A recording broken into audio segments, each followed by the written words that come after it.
Испанский грипп или испанка был вероятнее всего самой страшной пандемией гриппа за всю историю человечества. В 1918-19 годах за 18 месяцев во всем мире от испанки умерло приблизительно 75 миллионов человек, 4% населения Земли. Было заражено около 550 миллионов человек, то есть 30% населения планеты. Эпидемия началась в последние месяцы Первой мировой войны и быстро затмила его крупнейшее кровопролитие по масштабу жертв. Кэнди работал в больнице апостола Андрея без выходных уже целый месяц.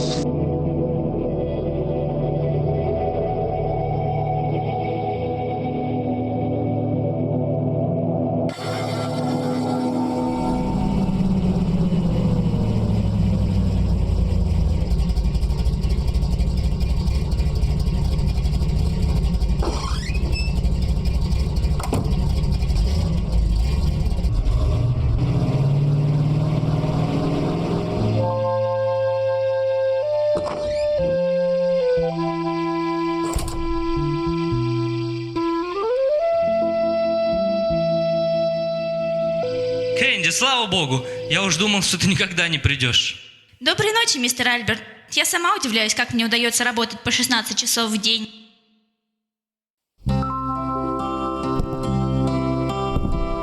Ты себя совсем не щадишь? Ничего не поделаешь, вы же знаете, такие обстоятельства. В городе пандемия испанского гриппа. Да, но неужели там у вас больше некому работать? Ой, вы говорите точно как мой начальник. Ах, Вот и послушай его. Я совсем тебя не вижу уже целый месяц. Но, мистер Альберт, мы же с вами совершенно здоровы. Если только, не дай бог, конечно, вы вдруг заболеете, то сразу же станете моим пациентом номер 1. А пока есть люди, которым больше нужна моя помощь. ну раз ты сама о себе не думаешь, теперь есть другой человек, который подумает о тебе. Спасибо, мистер Альберт, что вы заботитесь обо мне. Но простите меня, я просто валюсь с ног и вот-вот провалюсь в объятия Морфея.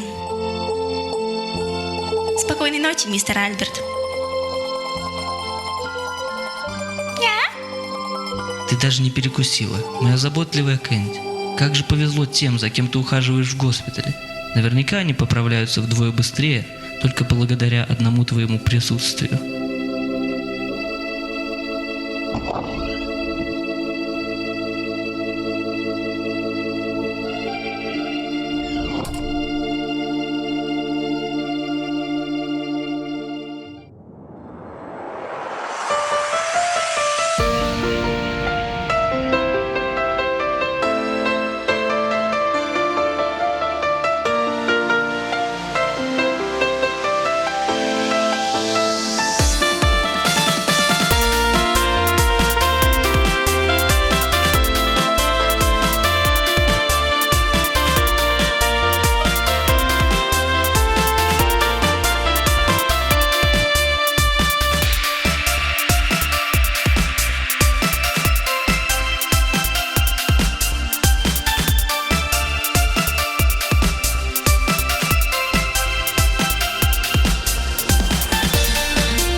Доброе утро, Кэнди!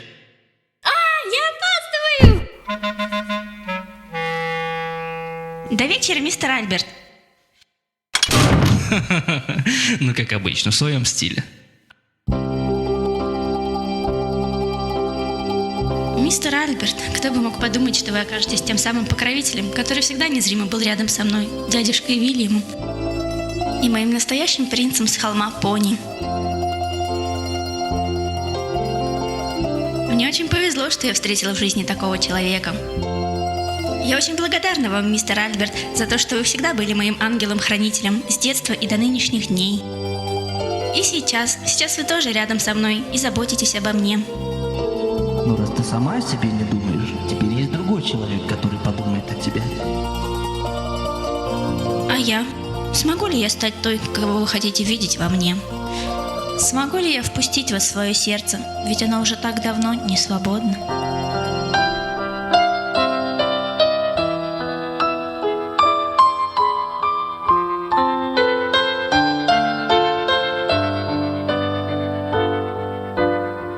Больница апостола Андрея.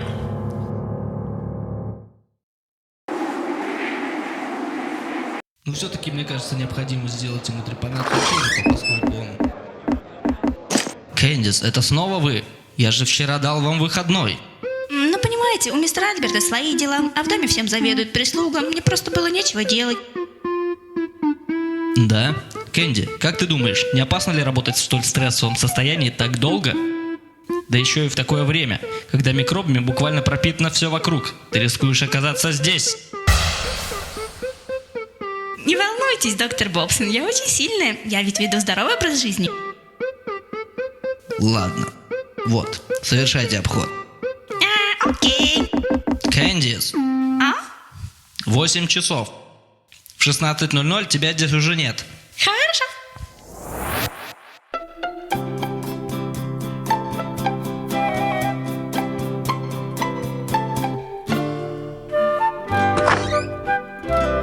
Ты кто? Я больничная фея. И тебе принесла подарочек. Та-дам! Ой, спасибо. А как мы себя сегодня чувствуем? Сейчас тетя фея поставит тебе волшебный градусник.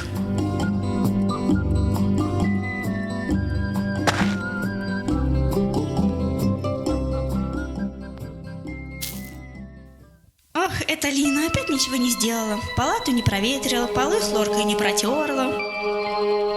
А потом еще удивляется, что лечение неэффективно. Конечно, сплошные микробы кругом. Прав был доктор Бобсон. Скажи-ка, милая, тетя Лина вчера давала тебе лекарство? А ее вчера не было. Она заглянула на 5 минут и сказала мне, чтобы я сидела тихо и не высовывалась. Тогда она не будет делать мне укол.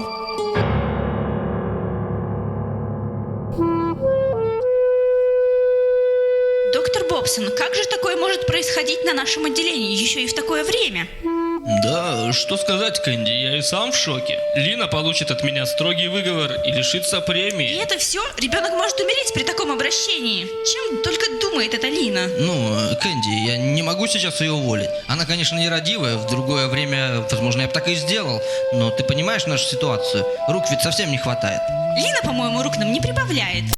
Я поговорю с ней. Уверяю тебя, мои слова заставят ее призадуматься. Да.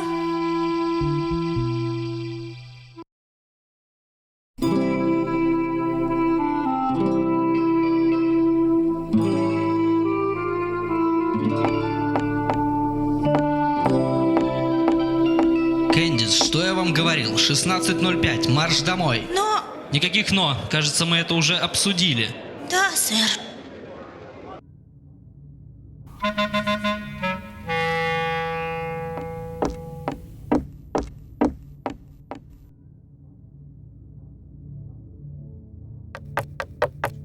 Лина! Кэнди, ты чего домой не идешь? Лина, ты почему себя так безответственно ведешь? О, а что я сделала? По-моему, ты ничего не сделала. Слушай, ты что, мой босс? Тебе что, больше всех надо? Я разнесла лекарства, что тебе еще нужно? А полы, а проветривание, а процедуры? У тебя еще множество других обязанностей. Ха-ха-ха, а зачем? Я же знаю, что с утра пойдешь ты и все сделаешь. Доктор Бобсон, наверное, не поговорил с ней. Наверное, забыл. Знаешь что, Лина, иди-ка ты домой. Все равно от тебя толка никакого. Ха, ну и пожалуйста. Все равно за эти копейки работать не хочется.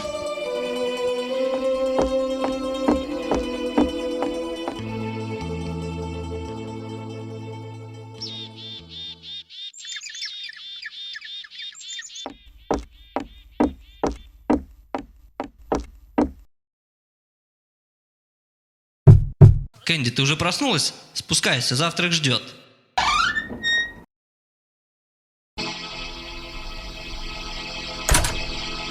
Кэнди, где ты была? Ты не ночевала дома? Мистер Альберт, я была на работе.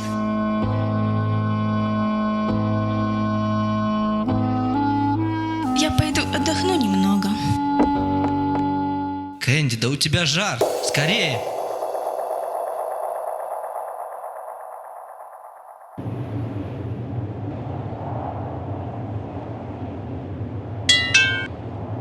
Добрый вечер, Терри. Так приятно, что вы не забываете заходить к нам каждый день. Я поставлю их в вазу. Вы знаете, Терри, Сюзанна прям сама не своя от счастья с тех пор, как вы обручились. Прям так и светится, так и светится. Я думаю, не стоит тянуть со свадьбой. Мы устроим вам замечательный праздник через месяц-другой. А вы, кстати, где планируете жить? Я могу выделить вам уютную комнатку в этом доме. Подумать только, я буду нянчить ваших детишек. Моя девочка, она будет так счастлива. Мама. Да-да-да-да, девочка моя, я уже ухожу. Только вы, пожалуйста, не тяните за сроками свадьбы. Хочется знать все заранее и подготовиться как следует. Ну как ты? Все нормально? Да, спасибо, я хорошо себя чувствую. Терри, расскажи мне про театр. А что? Расскажи, как прошел сегодня день в театре. Да ничего особенного. Репетировали все тот же спектакль, все те же люди. Терри, о чем ты думаешь все время? О нашей будущей свадьбе, конечно.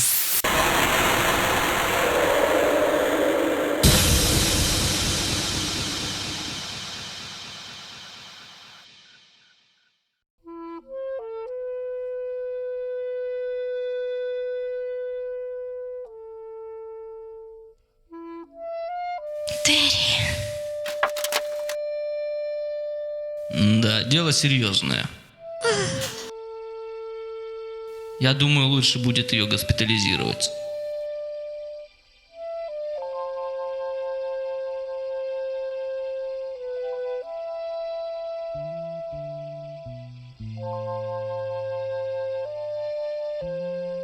Терри. Мистер Терренс, пожалуйста, подежурьте с ней минут 40, пока я не освобожусь. Дело тут не в проворот, но вы же меня понимаете. Простите, но я, к сожалению, не мистер Терренс. Но вы не волнуйтесь, я посижу с ней. Я все понял, Кэнди. Я понял, что нужно сделать, чтобы тебе стало легче. И сейчас, и всегда.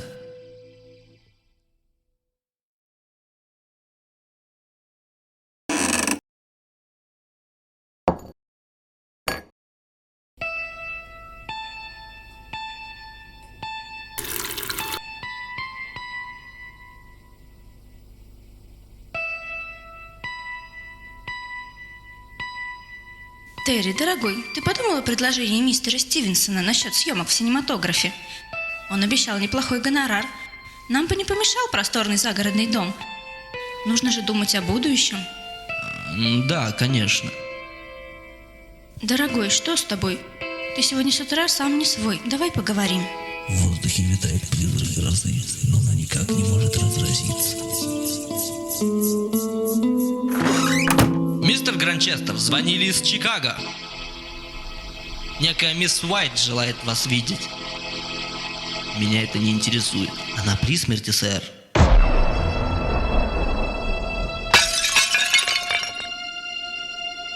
Заводи мотор, Джим. Я еду туда.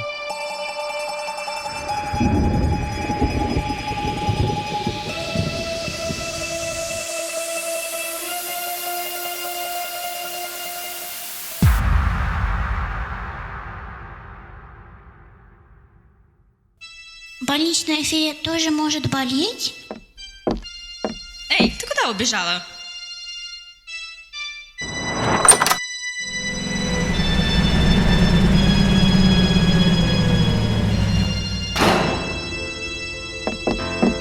Простите, можно ли мне навестить мисс Эндри? А вы ее родственник? Боюсь, нет. Я ее старый знакомый. Меня зовут Терренс Гранчестер. А, она говорила о вас. Да-да. Проходите, пожалуйста. 28-я палата на 2-м этаже.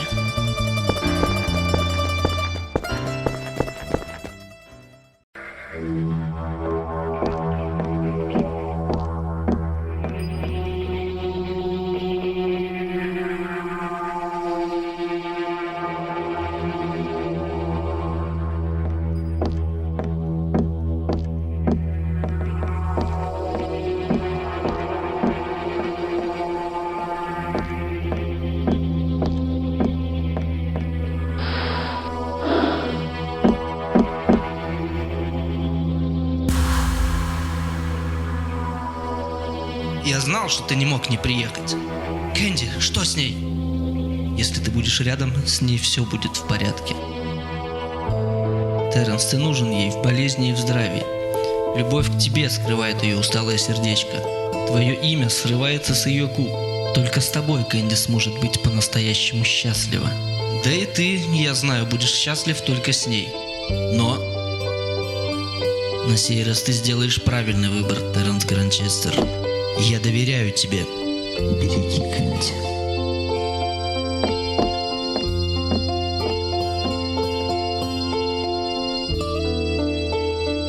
Господи, как это могло произойти? Что с тобой случилось? Что у тебя за болезнь? Ты всегда была таким веселым сорванцом, а теперь... Альберт, почему он не уберег тебя? Почему я не остался, чтобы уберечь тебя?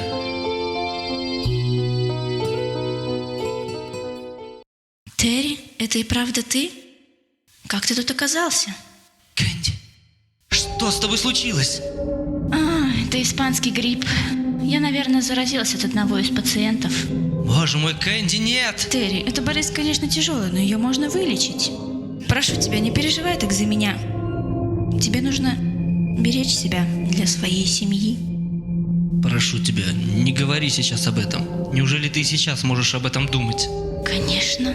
Я, честно говоря, не ожидала тебя тут увидеть. Но я рада, что ты приехал поддержать меня, когда я заболела. Вот и Сюзанна... Прекрати, пожалуйста. Прости. С тех пор, как мы виделись тогда зимой, прошло 1,5 года. Эти 1,5 года с Сюзанной были для меня мукой. Нет, не потому, что мне приходилось помогать ей. Потому что я не разделяю ее чувств. Кэнди, ты не представляешь, каково это – жить с человеком, который безумно влюблен в тебя, и не можешь ответить ему тем же. Терри, но она ведь пожертвовала своим здоровьем ради тебя. Да, я это осознаю. И именно поэтому я буду вынужден на ней жениться. А разве вы еще не женаты? О, да вы, я гляжу, тут беседуете вовсю. Может быть, чайку, а? Мистер, я попрошу вас выйти и не нарушать режим. Еще полчаса назад у нее была температура 40, да будет вам известно. А вам нужно спать, мисс Уайт.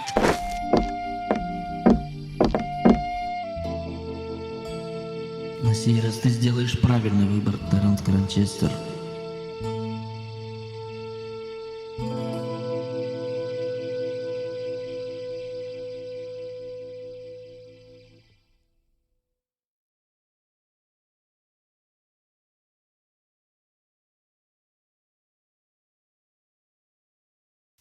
Слава богу, Кэнди, все обошлось. Еще вчера вы были на грани жизни и смерти, а сегодня выглядите так, будто бы и не болели вовсе.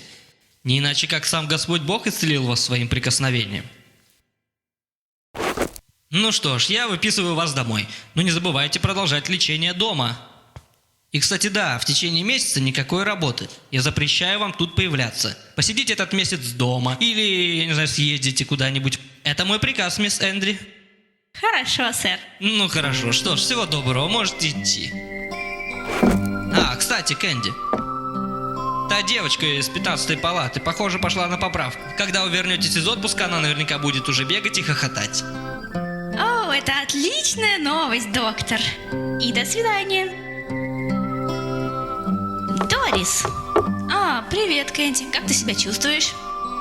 Отлично. Спасибо, Дорис. А где тот молодой человек, который приходил ко мне? Мистер Гранчестер. Он пробыл тут всю неделю.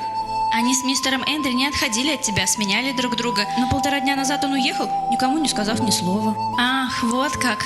Это так похоже на тебя, Терри. Спасибо, Дорис. Не за что.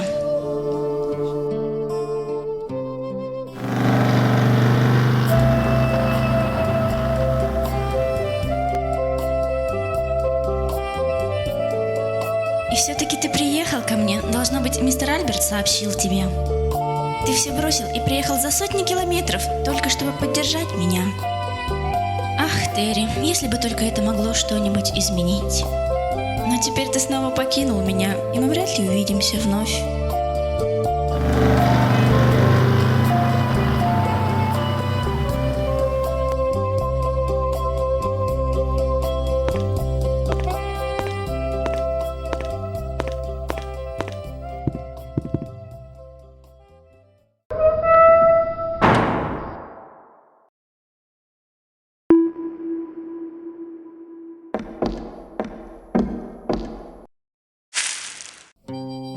Дорогая, милая моя девочка Кэнди, прости, что я снова покидаю тебя. Я чуть было не совершил непоправимую ошибку. Но я понимаю, что сердце твое так и не освободилось от того, кто занял его несколько лет назад. Я не отказываюсь от тебя и в трудную минуту всегда подставлю тебе свое плечо. Хочу навек остаться твоим ангелом-хранителем, твоим дядюшкой Уильямом, твоим принцем с холма Пони, твоим мистером Альбертом. Ты можешь распоряжаться особняком Эндри по своему усмотрению. Он теперь твой. До свидания, Кэнди. Твой верный друг Альберт Уильям Эндри. Мистер Альберт, Терри, что же вы наделали? Вы оба так сильно желали мне счастья, что решили покинуть меня. Мистер Альберт, но вы же все знаете. О чем вы говорите? Какое мне счастье быть одной? Терри, ах, Терри, если бы только можно было повернуть время вспять, я была бы самой счастливой на свете. Но это невозможно, Терри. Мисс Кэндис, к вам посетитель. Я не могу никого принять, Джордж. Я так и подумал и сказал ему, но он сказал, что никуда не уйдет. Он сказал, что никогда не уйдет.